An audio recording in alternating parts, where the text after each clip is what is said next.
بعد از حمد و صلات واجب الاحترام سامعین محترم، جو آیت کریمہ میں نے آپ کے سامنے تلاوت کرنے کا شرف حاصل کیا ہے، اس کا تعلق ایمان، نماز اور صبر کے ساتھ ہے۔ آئیے آج اس کی وضاحت سنتے ہیں اور نیت کرتے ہیں جو ہم اچھی باتیں سنیں گے ان پر انشاءاللہ عمل کرنے کی کوشش کریں گے، کیونکہ عمل سے زندگی بنتی ہے، جنت بھی جہنم بھی، یہ خاکی اپنی فطرت میں نوری ہے نہ ناری۔ اور یقیناً اگر ہم نیک عمل کرنے والے بن جائیں، نیک راہوں کے مسافر بن جائیں، تو ہماری یہ دنیا بھی آسان ہو جائے گی، ہماری قبر بھی آسان ہو جائے گی اور ہماری آخرت بھی آسان ہو جائے گی۔ آئیے اس آیت مبارکہ کے اندر رب کائنات نے کیا ارشاد فرمایا ہے۔ اللہ تبارک و تعالیٰ نے فرمایا کہ یا ایھا الذین آمنوا استعینوا بالصبر والصلاۃ ان اللہ مع الصابرین، کہ اے ایمان والو صبر اور نماز کے ذریعے مدد چاہو، ان اللہ مع الصابرین، بے شک اللہ صبر کرنے والوں کے ساتھ ہیں۔ اللہ تبارک و تعالیٰ کا انداز ہے، جب وہ ساری انسانیت سے بات کرتا ہے تو فرماتا ہے یا ایھا الناس، اے لوگو، اور جب فقط کافروں سے بات کرتا ہے تو فرماتا ہے یا ایھا الناس، یعنی کہ یا ایھا الذین کافروا، کہ اے کافرو۔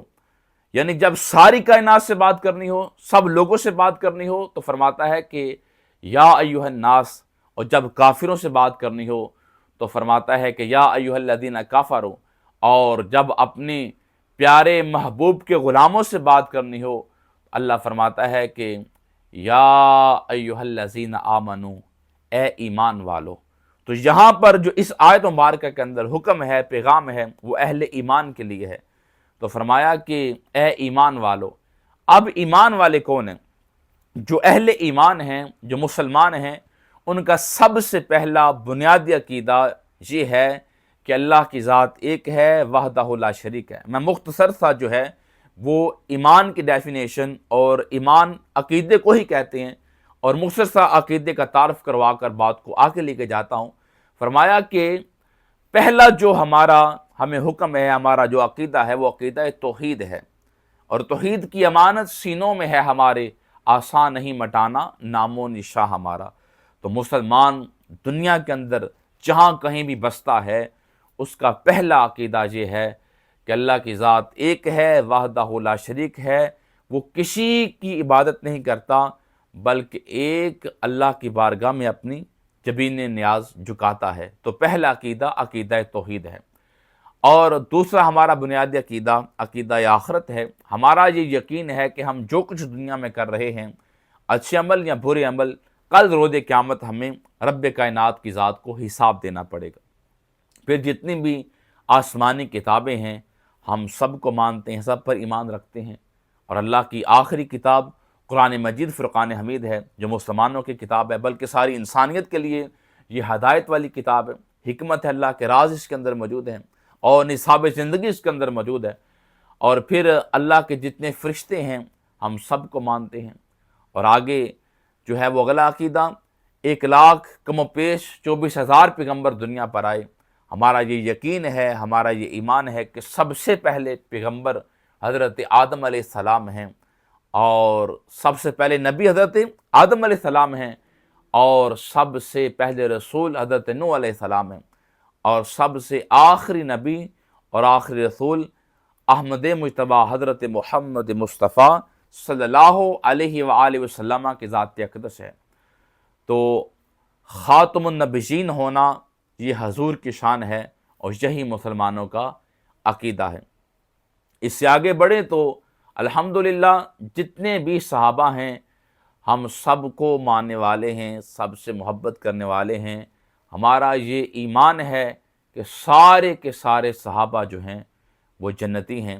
پھر کریم آقا صلی اللہ علیہ وآلہ وسلم کی ساری آل اولاد اہل بیت طہار ہم سب سے پیار کرتے ہیں، سب سے محبت کرتے ہیں، وہ ہمارے سروں کا تاج ہیں۔ تو اس آگے بڑھیں تو جتنے بھی اللہ کے ولی ہیں، سارے ولیوں سے محبت، سارے ولیوں سے پیار، یہ ہمارا عقیدہ ہے۔ تو یہ مختصر سا میں نے تعارف کروایا ہے کہ یہ عقیدہ رکھتے ہوئے جب بندہ دنیا سے جائے گا تو انشاءاللہ ایک وقت آئے گا اللہ اس کی بخشش فرما دے گا، اور یہی عقیدہ ایمان والوں کا ہے۔ تو فرمایا یا ایھا الذین آمنو، اے ایمان والو، صبر اور نماز کے ذریعے سے اللہ کی مدد چاہو۔ اب صبر کیا ہے؟ اپنی خواہشات پر صبر کرنا، اپنی تکلیفات پر اللہ کی رضا کے لیے صبر کرنا، اور رک جانا برائی سے، اور ہر حال کے اندر اللہ کی طرف رجوع کرنا، اللہ کی رضا میں راضی رہنا، یہ صبر ہے۔ جس انسان کو زندگی میں صبر کرنا آ گیا ہے وہ یقیناً زندگی کے ہر موڑ کے اندر کامیاب ہو جاتا ہے۔ حضرت یوسف علیہ السلام کا واقعہ آپ سب کا معلوم ہے۔ کنویں میں بھائیوں نے ڈال دیا تو صبر کیا، مصر کے بازار میں بیچے گئے تو صبر کیا، تہمت لگی تو صبر کیا، جیل میں گئے تو صبر کیا، ہر لمحہ صبر کرتے رہے۔ پھر ایک وقت آتا ہے اللہ ان کو وقت کا بادشاہ بنا دیتا ہے، وقت کا حاکم بنا دیتا ہے۔ اسی طرح حضرت ایوب علیہ السلام ایک روایت کے مطابق 18 سال وہ بیمار رہے، 18 سال اللہ کا ذکر نہیں چھوڑا، اللہ کا ذکر نہیں چھوڑا، اللہ کی یاد سے غافل نہیں ہوئے۔ اللہ نے پھر دوبارہ سب کچھ عطا کر دیا، دوبارہ صحت عطا فرما دی، دوبارہ جوانی عطا فرما دی۔ حضرت ابراہیم علیہ السلام کو جب آگ میں ڈالا گیا، آپ نے واویلا نہیں کیا بلکہ اللہ کی رضا کے لیے صبر کیا ہے، اللہ نے آپ کو امام بنا دیا، زمانے کا امام بنا دیا۔ آپ جد الانبیاء ہیں، انبیاء کے باپ ہیں، اور ہمارے کریم آقا صلی اللہ علیہ وآلہ وسلم کی زندگی آپ کے سامنے ہے۔ طائف کے بازاروں کے اندر لہو لہان کر دیا لوگوں نے، پھر بھی صبر کیا اور ان کے لیے دعائیں کی ہیں، اور ساری حیات مصطفیٰ صلی اللہ علیہ وسلم آپ پڑھ کے دیکھیں تو ہمیں صبر کا درس ملتا ہے۔ صحابہ کی زندگی پڑھ کے دیکھیں، کربلا میں چلے جائیں تو نہ نماز چھوڑی نہ صبر چھوڑا ہے، نہ نماز کو چھوڑا نہ صبر کو چھوڑا ہے، اور قرآن کی اس آیت پر عمل کر کے دکھایا ہے۔ تو صبر جو ہے اس کے بڑے فائدے ہیں۔ ہمیں حکم ہے کوئی بھی دکھ آ جائے، کوئی تکلیف آ جائے، کوئی پریشانی آ جائے تو آپ نے صبر کا دامن نہیں چھوڑنا، اور صبر کے ساتھ فرمایا کہ نماز کو نہیں چھوڑنا۔ میرے کریم آقا صلی اللہ علیہ وسلم جب بھی کوئی جنگی مہم ہوتی، جنگ پہ جانا ہوتا، کوئی مشکل ہوتی، آسانی ہوتی، خوشی ہوتی، غمی ہوتی، آپ مصلی پہ کھڑے ہو جاتے، اپنے اللہ کو یاد کرتے، اپنی جبین نیاز اللہ کی بارگاہ میں جھکاتے۔ اور نماز ہی تو انسان کی نگاہ کو پاک کرتی ہے، دل کو پاک کرتی ہے، سوچوں کو پاک کرتی ہے، خیالات کو پاک کرتی ہے۔ بلکہ میرے کریم آقا صلی اللہ علیہ وسلم نے ایک دن صحابہ سے پوچھا کہ اے میرے غلاموں، مجھے یہ بتاؤ کہ اگر کسی بندے کے گھر کے آگے سے نہر گزر رہی ہو اور وہ بندہ 5 بار اس نہر میں نہائے تو کیا اس کے جسم پر کوئی میل کچیل باقی رہے گا؟ تو سارے صحابہ نے فرمایا یا رسول اللہ صلی اللہ علیہ وسلم، ہمارے والدین آپ پہ قربان جائیں، ایک بندہ جب ایک نہر کے اندر 5 بار نہائے گا تو بھلا کیسے اس کے جسم پر میل کچیل باقی رہے گا، بلکہ اس کا سارا جسم تو صاف پاک ہو جائے گا۔ تو میرے کریم آقا صلی اللہ علیہ وآلہ وسلم نے فرمایا یہی مثال جو ہے وہ 5 نمازی ادا کرنے والوں کی ہے۔ جو لوگ 5 نمازی ادا کرتے ہیں ان کے جسم سے گناہوں کی میل صاف ہو جاتی ہے۔ پھر پتجھڑ کا موسم تھا تو صحابہ کو سمجھانے کے لیے، امت کو سمجھانے کے لیے میرے کریم آقا صلی اللہ علیہ وآلہ وسلم نے فرمایا کہ ایک ٹہنی کو پکڑا تو ٹہنی کو پکڑ کے ہلایا، سارے پتے زمین پہ گر پڑے۔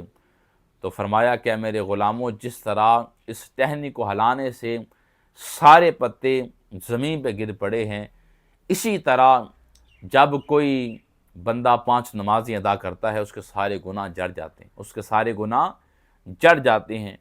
تو نماز بندے کو اللہ کے قریب کرتی ہے، سب سے بہتر ذکر نماز ہے، اور نماز سے انسان بے شمار بیماریوں سے بچا رہتا ہے، روحانی سکون ملتا ہے، جسمانی سکون ملتا ہے، بندہ جو ہے وہ اللہ کے قریب ہوتا رہتا ہے۔ ہم اللہ کی عبادت نہ بھی کریں، اس کی بادشاہی میں فرق نہیں آتا، اور سارا دن ہی سجدوں میں رہیں تب بھی اس کی بادشاہی بڑھ نہیں جاتی۔ لیکن یہ جو ہمیں نماز کا حکم ہے، قرآن پڑھنے کا حکم ہے، نیک عمل کرنے کا حکم ہے، اس کے اندر انسانوں کا ہی فائدہ ہے، اس کے اندر انسانوں کا ہی فائدہ ہے کہ نماز کے ذریعے جب انسان پاکیزہ ہو جائے گا، جب پاکیزہ ہو جائے گا تو وہ متقین کے اندر شامل ہو جائے گا، جب متقی بن جائے گا تو اللہ فرماتا ہے کہ ان المتقین مفازہ، بے شک جو ہے وہ کامیابیاں متقین کے لیے ہیں، دنیا کے اندر بھی اور آخرت کے اندر بھی۔ اس واسطے صاحبو ہمیں کبھی بھی نہ نماز چھوڑنی چاہیے، نہ صبر کا دامن چھوڑنا چاہیے۔ جس بندہ مومن کے پاس یہ دو ہتھیار آ گئے کہ وہ مسجد کا نمازی بن گیا اور دوسرا اسے صبر کرنا آ گیا، پھر وہ کامیاب ہے دنیا کی زندگی کے اندر بھی، قبر کی زندگی کے اندر بھی اور آخرت کی زندگی کے اندر بھی۔ اور سب سے بڑی بات کیا ہے؟ فرمایا کہ نماز پڑھنا یہ آپ کا کام ہے، صبر کرنا یہ آپ کا کام ہے، تو ہوگا کیا؟ ان اللہ مع الصابرین، بے شک اللہ صبر کرنے والوں کے ساتھ ہے۔ تو اس واسطے رب کائنات کی بارگاہ میں دعا ہے کہ اللہ تعالی ہمیں نماز پڑھنے کی بھی توفیق عطا فرمائے اور زندگی کے ہر معاملے کے اندر صبر کرنے کی توفیق عطا فرمائے۔ وما علینا الا البلاغ المبین۔